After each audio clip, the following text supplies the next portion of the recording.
ఆంధ్రప్రదేశ్ లో డిఎస్సి వాయిదా పడింది. ఎన్నికల కోడ్ ముగిసే వరకు టెట్ ఫలితాలు డిఎస్సి పరీక్ష వాయిదా వేయాలని ఈసీ ఆదేశించింది. కోడ్ ముగిశాక హైకోర్టు ఆదేశాల మేరకు డిఎస్సి పరీక్ష నిర్వహించాలని కేంద్ర ఎన్నికల సంఘం ఆదేశించింది. ఈ మేరకు సీఈఓకు కేంద్ర ఎన్నికల సంఘం ఆదేశాలు జారీ చేసింది.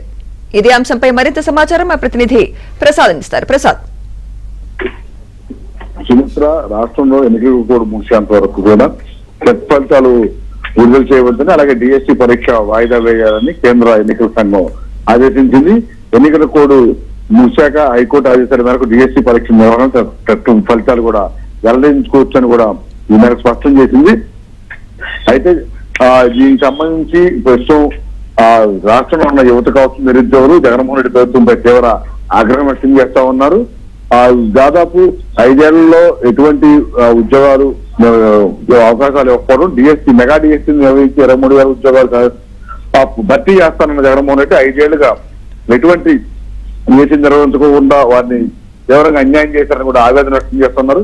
ఎన్నికలకు ముందు మెగా డిఎస్సి కావచ్చు, డిఎస్సి పరీక్ష నిర్వహణ సాధ్యం కాదని తెలుసు కూడా అది కూడా కేవలం 6,100 పోస్టులు మాత్రమే నోటిఫికేషన్ ఇవ్వడం, వారి నుంచి ఫీజులు వసూలు చేయడం వంటి పరిణామాల నేపథ్యంలో జగన్మోహన్ రెడ్డి చేసిన మోసం చేసి తమను నట్టేట ముంచారంటూ చాలా మంది ఆవేదన వ్యక్తం చేస్తా ఉన్నారు.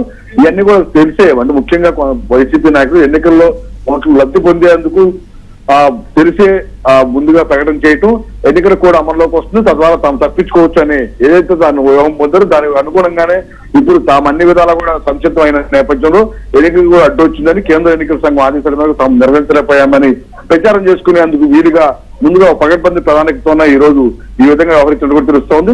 ప్రస్తుతం కేంద్ర ఎన్నికల సంఘం ఆదేశాలను ఎవరో కూడా పాటించాల్సిన పరిస్థితి. ఈ నేపథ్యంలో జగన్మోహన్ రెడ్డి చేసిన మోసాలు కూడా యువత అర్థం చేసుకోవాలని కూడా విపక్షాలు కోరుతా ఉన్నాయి. ఇదే అంశాన్ని ఊరూరా తీసుకువెళ్లి తప్పకుండా ఈ 5 ఏళ్లలో యువతను ఏ విధంగా అన్యాయం చేశారు, ఈ 5 ఏళ్లలో ఎంతో మంది ఆ వయసు కూడా మళ్ళీపోవడం వల్ల పెరిగిపోవడం ద్వారా తద్వారా రేపు అప్లై చేసుకునే అవకాశం లేకుండా పోవడం వంటి పరిణామాల నేపథ్యంలో తప్పకుండా ఎన్నికలు విద్యాంశాన్ని ప్రచారాస్త్రంగా తీసుకుని జగన్మోహన్ రెడ్డి మోసాలు నిర్వహిస్తామని కూడా విపక్షాలు చెప్తున్నాయి.